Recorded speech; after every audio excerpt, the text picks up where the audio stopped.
Bulletin का आगाज इस खबर के साथ army chief general Syed Asim Munir की ज़ेर सदारत 260वीं कोर कमांडर्स कॉन्फ्रेंस के शुराका की मस्तूंग, हंगू और जॉब के शोहदा के साल सवाब के लिए फातिहा खानी, खित्ते की सूरत हाल और दीगर चैलेंजेस पर शुराका को ब्रीफिंग। फोरम का मुल्की खुद मुख्तारी और दिफा के लिए पाक फौज के आज़म का इयादा। इसी बारे में मज़ीद तफसीलात जान लेते हैं। Deputy bureau chief Islamabad Mohammad Imran हमारे साथ मौजूद हैं। इमरान, आगाह कीजिएगा, कोर कमांडर्स कॉन्फ्रेंस में कौन से अहम फैसले किए गए?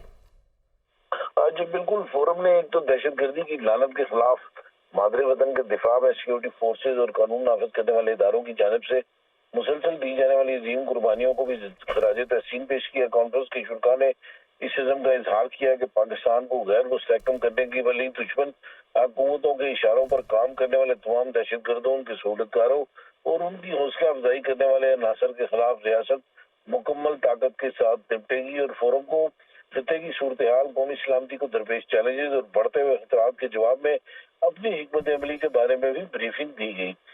कोर कमांडर फोरम ने हर किस्म के बिलवास्ता और बिलावास्ता खतरात के खिलाफ पाकिस्तान की खुद मुख्तारी और इलाकाई सालमियत को दफा के लिए पाक फौज के अज़म का इयादा किया।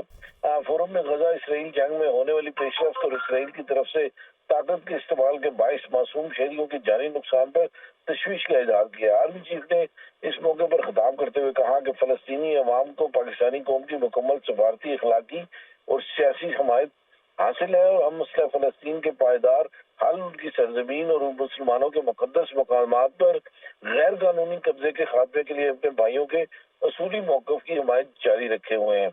अच्छा इमरान, गैर कानूनी तारकीन वतन के हवाले से कोर कमांडर्स कॉन्फ्रेंस में क्या फैसले हुए?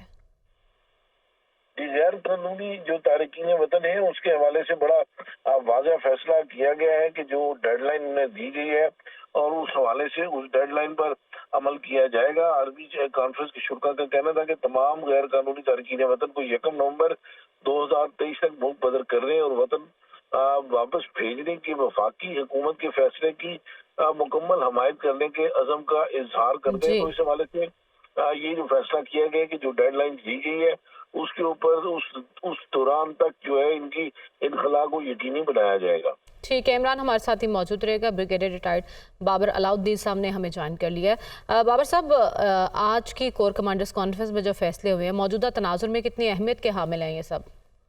जी, कोर कमांडर कॉन्फ्रेंस आपको पता है, कोर कमांडर्स का जो फोरम है ये बहुत ही इम्पोर्टेंट फोरम है जहाँ तक फौज का ताल्लुक है और इसमें नेशनल सिक्योरिटी के इश्यूज स्पेशली डिस्कस किए जाते हैं और ख़ास तौर पे ऐसे इश्यूज जिनसे प्राय रास्त ताल्लुक है मुल्क की सलामती का और उसमें एट टाइम्स कुछ वो इश्यूज भी आ जाते हैं जो कि मईशत से ताल्लुक रखते हैं, बिकॉज मईशत और इकोनॉमी का भी बड़ा आपस में चोली दामन का साथ है।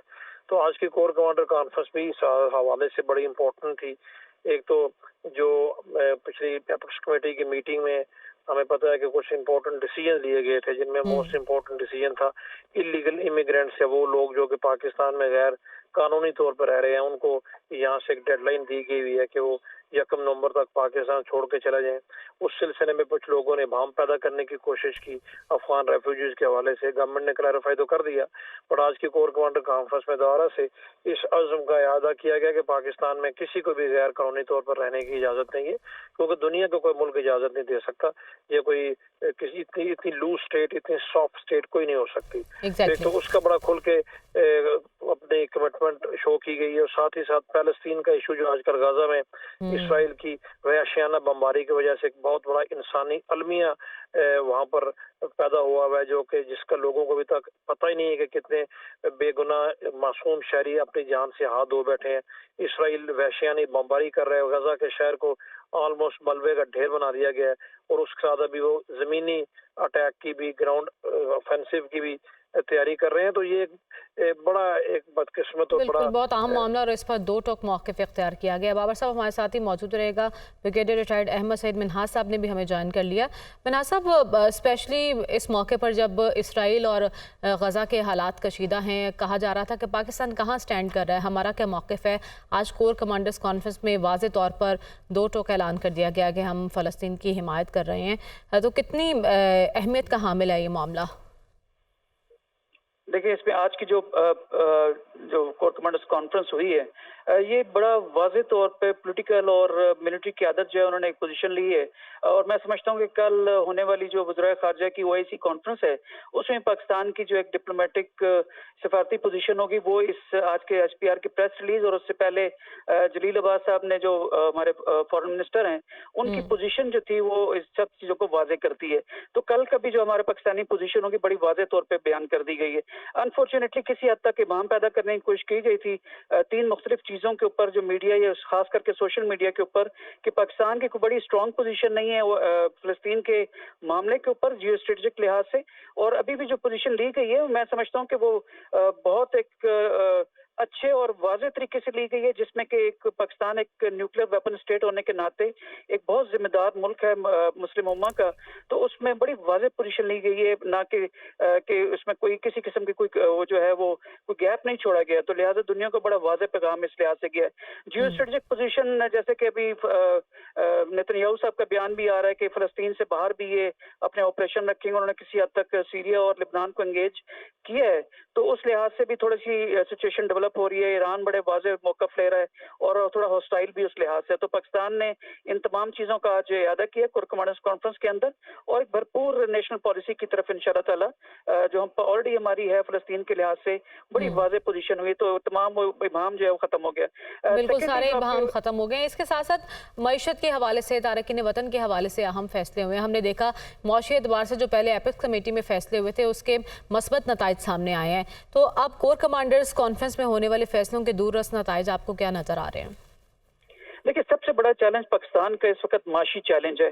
आपकी मईशत ठीक होगी तो दुनिया में आपकी इज्जत होगी, इसमें कोई दो राय नहीं है। आप इतनी इंटरकनेक्टेड और इंटरडिपेंडेंट वर्ल्ड है कि जिसमें अगर आपके पास पैसे नहीं है या आपके पास आपकी इकोनॉमी बेहतर नहीं है, तो कोई आपकी बात का वजन नहीं रहता है कमेटी ऑफ नेशंस के अंदर। तो उसके लिए आपने जो ऑलरेडी एक एपेक्स कमेटीज के जरिए आपने एक पोजीशन ले रखी है कि आप में होर्डिंग हो गई, ज़ख़ीरअंदोज़ी हो गई, आपकी स्मगलिंग हो गई, मनी लॉन्ड्रिंग हो गई, और बिलखुसूस जैसे कि अवानी जो हमारा कंट्रोल करते थे हमारी करेंसी को 30% पाकिस्तान की, और इसके साथ साथ जैसे वन ट्रांजिट ट्रेड को अब्यूज करते थे, और जिन ट्रकों पे सामान जाता था उसी ट्रक पे वापस लाके पाकिस्तान की जो कॉटेज इंडस्ट्री उसको तबाह कर रहे थे। तो ये तमाम चीजें आपकी इकोनॉमी को बेहतर करने की तरफ लाने की वाज़ेह पोजीशन ली गई है।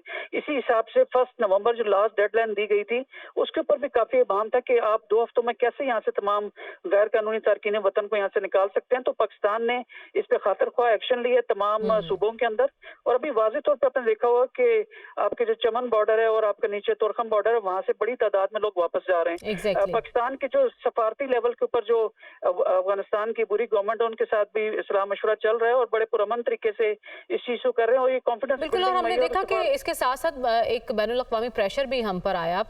इस हवाले से हमारे साथ ही रहेगा मिन्हाज साहब। बाबर साहब, आपसे जानना चाहूंगी तारकीन वतन के हवाले से जिस अज़्म का इजहार किया गया कोर कमांडर्स कॉन्फ्रेंस में, कहना तो बड़ा आसान था लेकिन इस फैसले पर अमल दरामद इंतहाई मुश्किल है, तो ये अज़्म बरकरार रहेगा ऐसे? जी, अज़्म बिल्कुल बरकरार रहेगा, क्योंकि ये ज़रूरत है वक्त की, और ये वक्त की ज़रूरत भी है, और बहुत अरसे से इस सिलसिले में बात भी हो रही थी। बहुत पहले ये कर लेना चाहिए था, क्योंकि इसके ना करने से बहुत सारे मुल्क में मसाइल पैदा हुए हुए हैं, क्योंकि ये तारकीन वतन जो है उस तरह के तारकीन वतन नहीं है। ये बेसिकली मुख्तलिफ अफगान रेफ्यूजीज स्पेशली जो आए हुए थे, तो अभी उनको जब अपने मुल्क में हालात उनके ठीक है तो अपने मुल्क में उनको वापस जाना चाहिए, और रजिस्टर्ड है उनको कोई कुछ नहीं कह रहा, और जो अनरजिस्टर्ड है, इलीगल है, वही प्रॉब्लम्स क्रिएट करते हैं ज्यादातर।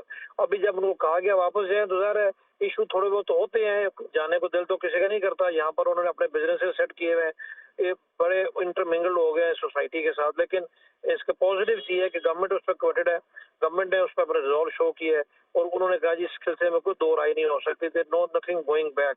तो अभी कुछ लोग जाना शुरू हो गए हैं। मेरा ख्याल है कि जो जो ये 1 नवंबर की डेट करीब आएगी, हमें और तादाद वापस जाती हुई नजर आएगी, और जब डेडलाइन गुजर जाएगी तो उसके बाद जब इनके खिलाफ कानूनी तौर पर कार्रवाई नहीं शुरू की जाएंगी, तो उससे जो बचे कुछ लोग हैं जो अभी भी समझ रहे हैं कि शायद गवर्नमेंट की पॉलिसी चेंज हो जाए या पहले की तरह ये वक्ती तौर पर कोई डिसीजन बाद में इसको फॉलो अप ना किया जाए, तो उनका भी शक दूर हो जाएगा।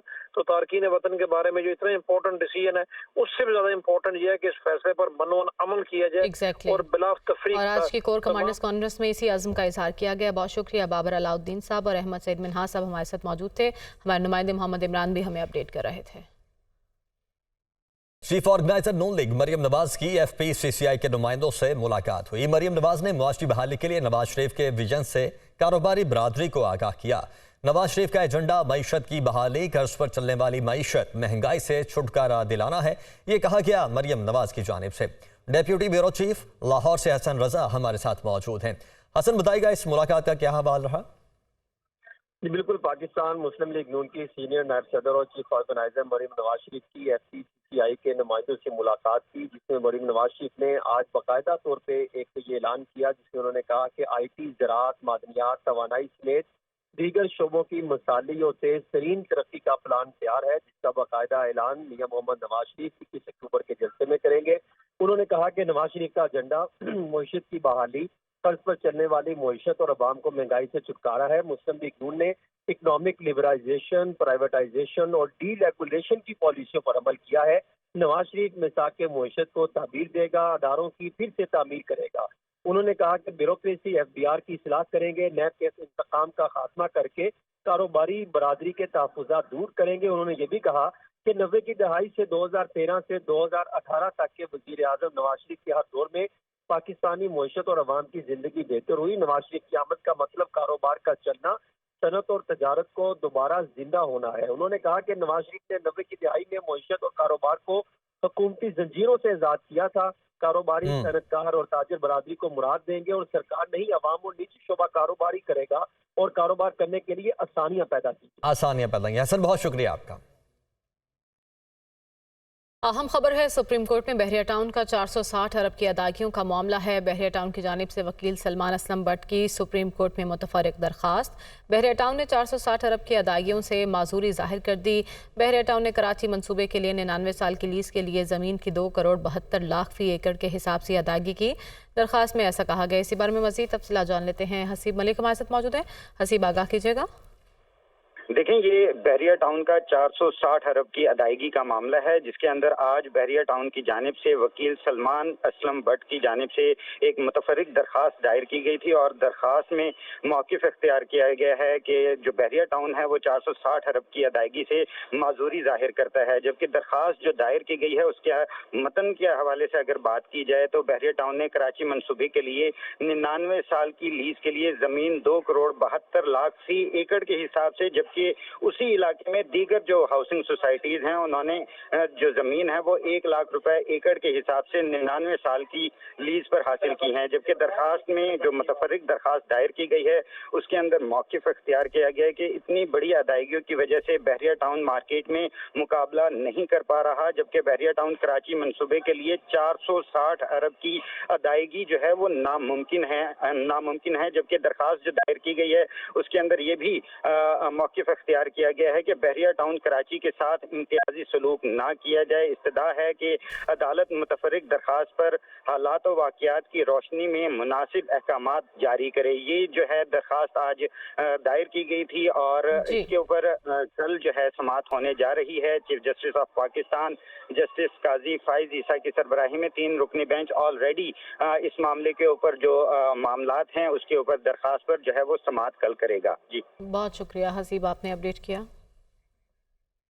इसराइली तैयारों की गजा के इलाके रफाह पर वहशियाना बमबारी, चंद मिनटों में 71 फलस्तीनी शहीद। हमले में शहीद होने वाले फलस्तीनी मिस्र की तरफ जा रहे थे।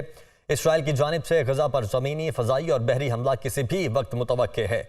बख्तरबंद गाड़ियां और जमीनी अफवाज गजा में दाखिल होने के लिए तैयार हैं। सेहूनी फौज की गजा के इलाके अल जैतून के मकीनों को इलाका छोड़ने की धमकी। इसराइली हमलों में शहीद फलस्तीनियों की तादाद 2800 से जायद हो गई। शुहदा में 856 बच्चे और 936 खवातीन शामिल हैं।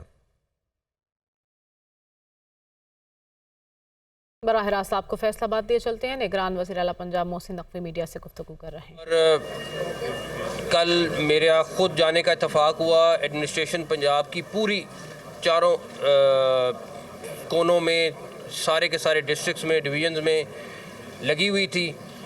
मैं अभी फैसलाबाद के लारी अड्डे पे होके आया हूँ और हम सारे होके आए हैं। मैं अकेला नहीं था, हम सारे थे। और वहाँ पे हम रैंडम बसों में गए और जो उन्होंने टिकटें ले ली हुई थी, तकरीबन जो डीज़ल की बस है उसका 10% किराया कम हो गया है। हमने रात को भी देखा आज सुबह भी देखा, ट्रांसपोर्टर्स ने भी हमारे साथ ऐलान कर दिया है, जो पेट्रोल वाली बस है उसका 15% के करीब किराया कम हो गया है। और अल्हम्दुलिल्लाह ये एक तो कहना था कि हो जाएगा, लेकिन कल से हम मुसलसल सारे के सारे लगे हुए हैं और ये इम्प्लीमेंट हो गया है। कहीं पे इक्का दुक्का शिकायत आ रही है, वहाँ पे डीसी वगैरह ख़ुद मौके पे पहुँच रहे हैं और उसको केटर कर रहे हैं। जो ट्रांसपोर्टेशन वाले जो सामान को लेके आते जाते हैं, उनके साथ भी हमारे तकरीबन मुज़ाकरात कामयाब हो गए हैं। वो भी तकरीबन 10% रिड्यूस करने जा रहे हैं। वो होपफुली वो भी अनाउंस कर देंगे। अभी मिनिस्टर ट्रांसपोर्ट भी साथ ही मौजूद हैं। उसके बाद जो दाल पूरे पंजाब में, यहाँ फैसलाबाद हेडक्वार्टर समझा जाता है, जो फैसलाबाद रेट निकालता है वही रेट तकरीबन पूरे पंजाब में चलता है। तो तनवीर साहब तकरीबन 30 रुपए के करीब दाल, ये 20 से 30 रुपए के दरमियान, ये 20 से 30 रुपए के दरमियान दाल जो है वो आपको कम मिलेगी। इसमें हर दाल वेरी करती है, कुछ 10 रहेगी, मतलब परसेंटेज वाइज मेरे ख्याल में क्वालिटी पे तकरीबन 10% की एवरेज आ जाएगी, वो भी कम हो जाएगी। फ्लोर मिल्स एसोसिएशन भी यहाँ मौजूद है, वहाँ के प्रेसिडेंट यहाँ पे मौजूद हैं। इन्होंने भी अभी मीटिंग की है हमारे साथ और इन्होंने भी तकरीबन 15 रुपये पर थैला कम करने का ऐलान किया है। और ये उसके बाद दूसरा, हम वीट जो पंजाब के पास मौजूद है वो रिलीज़ करना शुरू करने लगे हैं। हम कंसिडर कर रहे हैं उसके ऊपर एक सब्सिडी, ताकि आम आदमी को रिलीफ मिल सके। अभी ये नहीं पता कितना करेंगे, काबीना डिसाइड करेगी, लेकिन अगर 3500 से 4000 के दरमियान कहीं करते हैं तो आपका आटे के थैले में बहुत बड़ी कमी आएगी इंशाल्लाह ताला। वो भी हम अगले 3 से 4 दिन में फ़ैसला कर लेंगे, उससे आटे का थैला बहुत कम और हो जाएगा। तो इनका भी बहुत बहुत शुक्रिया। फिर हमारे घी एसोसिएशन के नुमाइंदे भी आए, उन्होंने स्पेशली यहाँ पे उनको भेजा है। और घी के ऊपर भी तकरीबन 15 रुपये पर केजी एवरेज, कोई हल्का और महंगा, ये इसलिए मैं एवरेज की बात कर रहा हूँ। इन लोगों ने भी, इनकी एसोसिएशन ने भी ऐलान करा है कि हम इसको अगले 2-3 दिन में आपको इम्प्लीमेंट करा के दे देंगे। फिर पंजाब सराफा एसोसिएशन से भी वफ्द पूरा का पूरा पंजाब के सदर और सारे आए में, इन्होंने हमसे पूरा वादा किया है कि ये सारी चीज़ें ये लोग इम्प्लीमेंट करेंगे और एक हर चीज़ को इंश्योर करेंगे। उसके बाद पोल्ट्री से आप आए में, इन्होंने भी तकरीबन 12 से 15% पोल्ट्री की प्राइसेस इनमें 110 रुपये पर केजी कम हो गई हैं। 110 रुपये पर केजी इन्होंने कल से, ये तनवीर साहब लगे हुए थे इनके साथ, तो वो भी कर रहे हैं। तकरीबन 10 से 15% के ऊपर ये नीचे लेके जाएंगे। 1000 रुपये पर बैग जो है फीड का, अभी जो गुंजाइश निकलती है, लेकिन फीड मिलर्स नहीं कर रहे हैं। अगर वो भी करा लेंगे, अगर वो कम हो जाए तो अभी 290 में चिकन मिल रहा है, तो फिर लोगों को ये 250-250 में मिलेगा। इंशाल्लाह ताला वो फीड वाली भी कर लेते हैं, लेकिन तकरीबन 10% के करीब, 12 से 15% के करीब जो है वो इनकी इमीडिएटली प्राइस कम हो जाएगी। जो फीड वाला इशू है वो हम देख लेते हैं। तो ये हमारी वो चंद चीज़ें हैं। उसके बाद चीनी, अल्हम्दुलिल्लाह, वैसे मैं आपको बता दूं, चीनी ऑलरेडी 133 एक्स मिल रेट है और तकरीबन 145 की इस टाइम पे मार्केट में मिल रही है। कहाँ ये 180 पे चली गई थी और इंशाल्लाह ताला उम्मीद है कि हम इसको स्टेबल करेंगे और भी कम होगी। तो ये वो चंद चीज़ें हैं जिसके ऊपर हम कल से दिन रात, हमारी पूरी team daily, chief secretary Punjab 9:30 बजे प्राइसेस को गो थ्रू करने के लिए फ़ैसला हुआ है कि ये डेली सुबह 9:30 बजे मीटिंग करेंगे। और इन्होंने आज पहली मीटिंग की है तमाम डीसीज और कमिश्नर्स के साथ।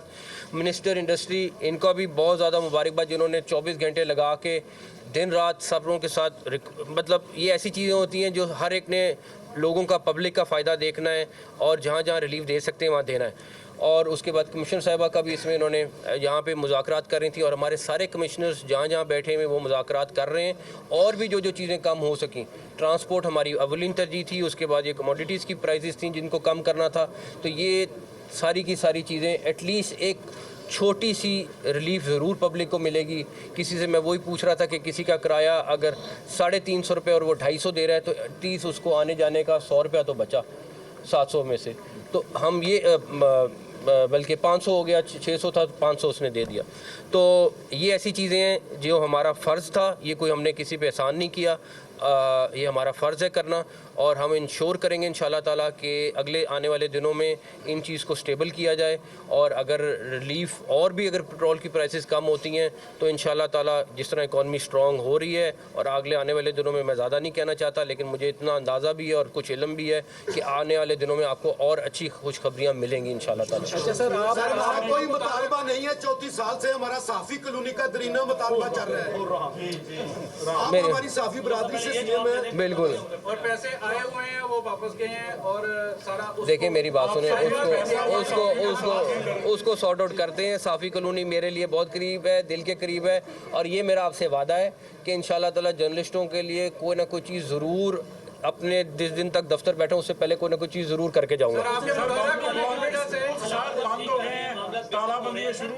बहुत बड़ा इशू पंजाब में चल रहा है, उसके 2 मेन। अच्छा एक सेकंड, ये बताएं आप टीचर्स किस चीज़ पे स्ट्राइक कर रहे हैं? सर लीव इक्वेशमेंट के ऊपर कर रहे हैं और निजकारी के ऊपर कर रहे हैं, कि ये 2 मामला जो है हमारे निजकारी के ऊपर, एक स्कूलों की निजकारी के ऊपर कर रहे हैं, क्या उसके वाले से बता दें। इस बुलेटिन से फिलहाल कितना ही। आप देखते रहिए दुनिया न्यूज़ HD।